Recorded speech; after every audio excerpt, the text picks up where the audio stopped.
Hello there, Drew Hannish of Whiskey Lore, and it's time for another one of my whiskey comparison videos. And today I have 3 GlenDronachs. Now, part of me wonders why it took me so long to actually do a video on GlenDronach whiskey, because it's always been one of my favorites, but for some reason I just held off for a long period of time until I got this bad boy, which is the Cask Strength GlenDronach, which I've been looking for probably about 6 months or so, and finally found it when I was in Kentucky. Yes, I go to Kentucky to buy Scotch. I know, weird guy that I am.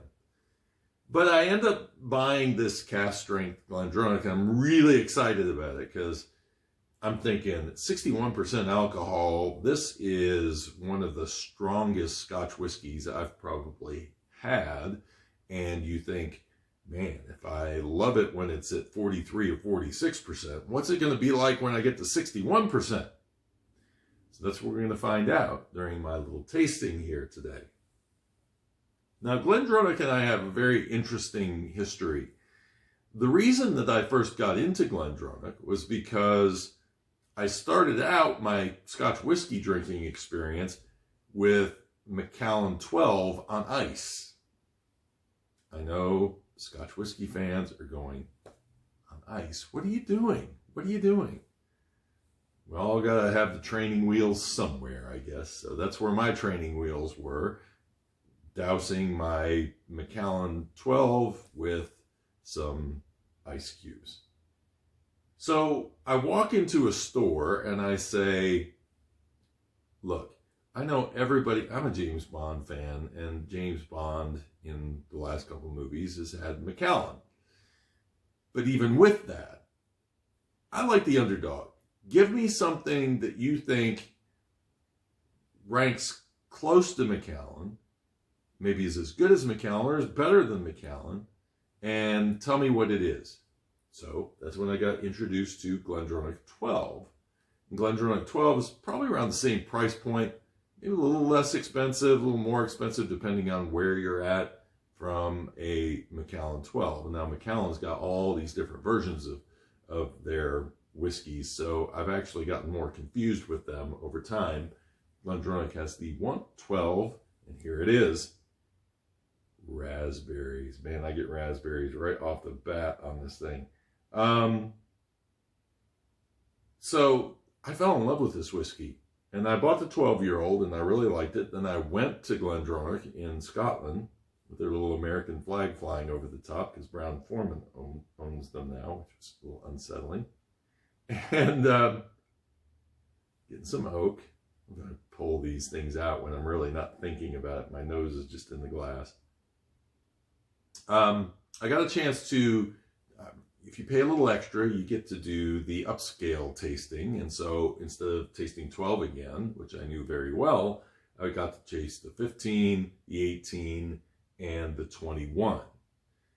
And I also bought a peated GlenDronach to taste as well, which I wasn't quite as much a fan of. And it's like, oh man, it's like jelly beans almost in a way. It's not sweet, but it's definitely there. Sorry, ADD kicking in. This is one of those that you put it near your nose and it's really hard not to just want to keep sniffing it. So, yeah, I almost get like a, man, I'm going to pull one out of Mike Hyatt's tasting notes. There's some kind of cereal note in here, like a some kind of those little berries you put with, you know, they're kind of those little styrofoam berries you get in a breakfast cereal. There's a little bit of that. There's a lot of PX cask influence in this. This is actually, all 3 of these are aged in Oloroso and PX casks.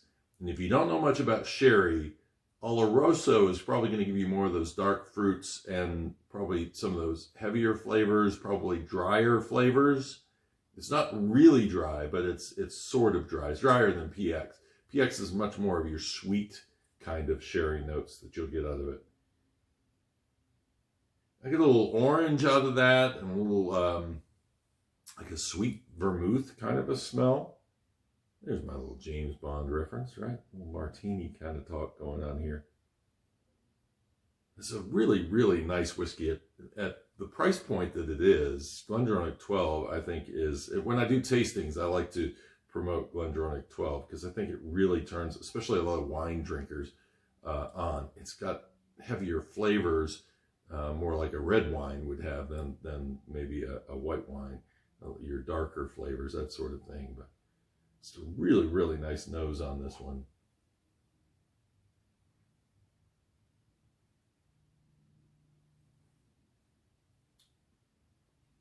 There's some raisins in there. The fruit really hits you when you drink this one. It's got a slight sour wood note on it, but overall, just a really nice fruity experience. Maybe some of your plum and fig in there, a little raisin that kind of comes in. But you got some strawberries going on in there. A little of that raspberry still pulls through. Interesting. Little bit of bitter on the finish, but very, very little. GlenDronach 12 to me is one that you recommend to people when they say, "Ooh, a sherried whiskey, that sounds interesting. What would that be like?" For a decent price point, you can go get that GlenDronach 12. Now 15, when I tasted it in Scotland, I was told that because of the mothballing of the distillery, and I'm going to do an episode on whiskey lore about mothballing of distilleries, basically means that the distillery shut down for a while. They weren't doing production, but they had barrels that were still aging. And GlenDronach went through that in the late 1990s. And so when they came out with their 15, they were saying initially it was actually closer to 18-year-old, and that stuff was really, really good. So do I have one of these? Well, this is about a 2-year-old bottle. I don't know how it's taken me this long to drink it, because the 15 is really, really nice also. The difference between 12 and 15, when you put them side by side, is on the nose. You pick up a little bit more of those wood notes in it. It's still very light, but it actually goes more to like apple for me. And more of that grape kind of comes through on the nose on this one.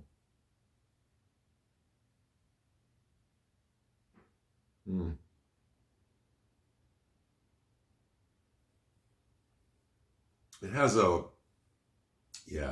it's really nice and refined. There's a little bite of that bitter wood, a little astringency in there, more kind of walnut in there rather than peanut for me. The dark fruits come through, but the oak influence is a little bit more on this one. And so for me, it's a really nice balanced whiskey. And so it makes sense that it's kind of in the middle of the range there. This is going to run you probably about 90 plus a bottle. This is probably going to run you about 60 plus, depending on tariffs. Once they get rid of the tariffs, hopefully prices will come back down on these. And then I bought this one, which was about $90 a bottle, which is the Cask Strength version. This is one of the highest proof whiskeys they've ever come out with. They actually have done, this is batch 8, and they've done several batches before that, and the proofs keep going up and up and up. This is actually a 10-year-old whiskey. It's not age stated on the bottle, but if you get the box and you read the notes in the back, it'll tell you that it's a 10-year-old whiskey. So a little younger than this, but younger doesn't necessarily mean anything. Although in a sherry-influenced whiskey, it does mean less time with that sherry oak. So it's probably going to lose less of the character that you would expect out of a GlenDronach, where all of their whiskeys are very sherried. You're probably going to lose a little bit of that in this one. So this one does burn the nostrils a little bit. It's not bad. I've had some that Elijah Craig will actually make your nose hairs catch on fire. The A series, because that sucker is really high octane. Some nice cinnamon in there. There's some dark fruits in this, but it's a little less. It's definitely more on the baking spice side than it is on the fruit side for me. Yeah, and the nose hairs are in danger with this one. So I'm going to taste it without putting any water in it first. But I'm not going to drink a lot of it because having tasted this before, I know a little is enough.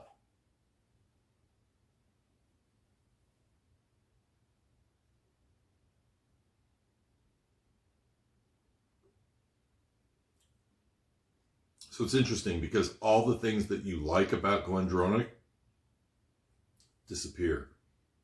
I mean, if they're there, they're faint. I'm getting like big red chewing gum out of this. It bites. It definitely, I don't say it bites in a, that sucks kind of way, but watch what I do here.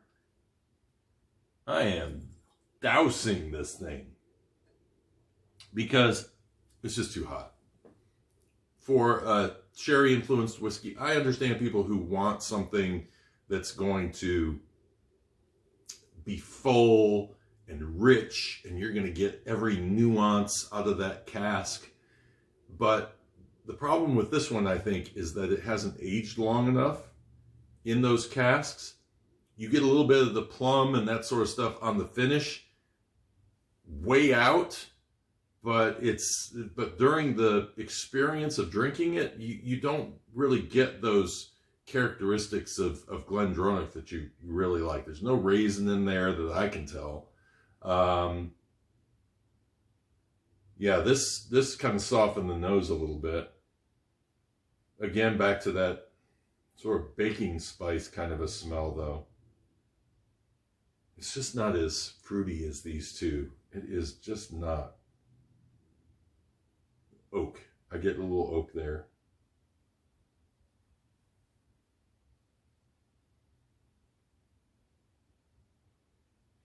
All right.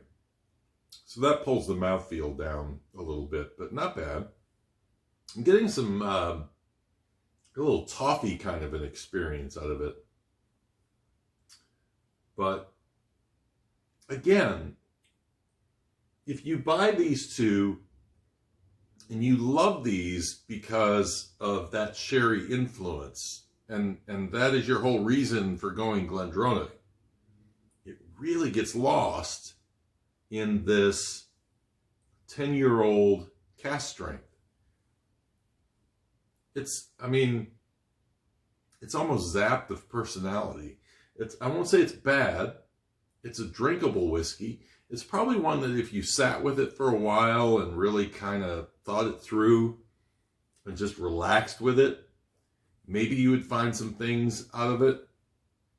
But the fact that I have to douse it with water, and then it really still doesn't bring a lot of those characteristics out of it that I want. Everything's just weaker.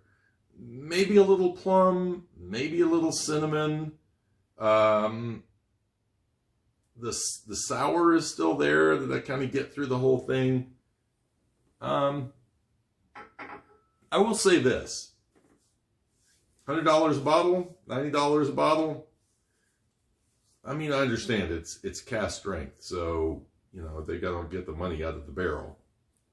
But if I'm spending my own money for it, I'm probably going to either go back to the 15 or go back to the 12. And like I say, if you want a really great sherried whiskey, you want to know what that's all about, GlenDronach 12 is a great place to start because it is an excellent whiskey at its price point.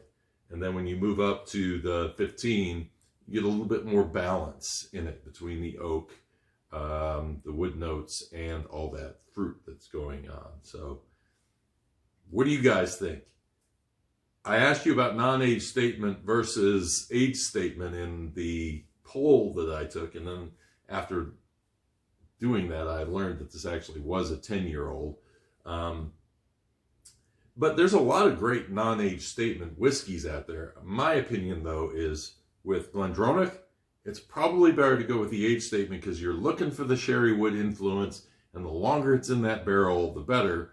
Now, once you get to 21 year, you're probably diminishing returns at a certain point there, because I've heard a lot of people talk about the 21 and say, didn't really like it as much when you put it next to the 12, 15, and 18-year-old. But I think that's because you're going more into wood notes at that point. And if you're into wood notes, then there you go. But the fruity characteristics are probably in the sweet spot between the 15 and the 18-year-old. Like I say, 12 is definitely a competent whiskey. Hope you enjoyed the video. Leave comments if you like, and we'll do another tasting down the road. Slàinte mhath.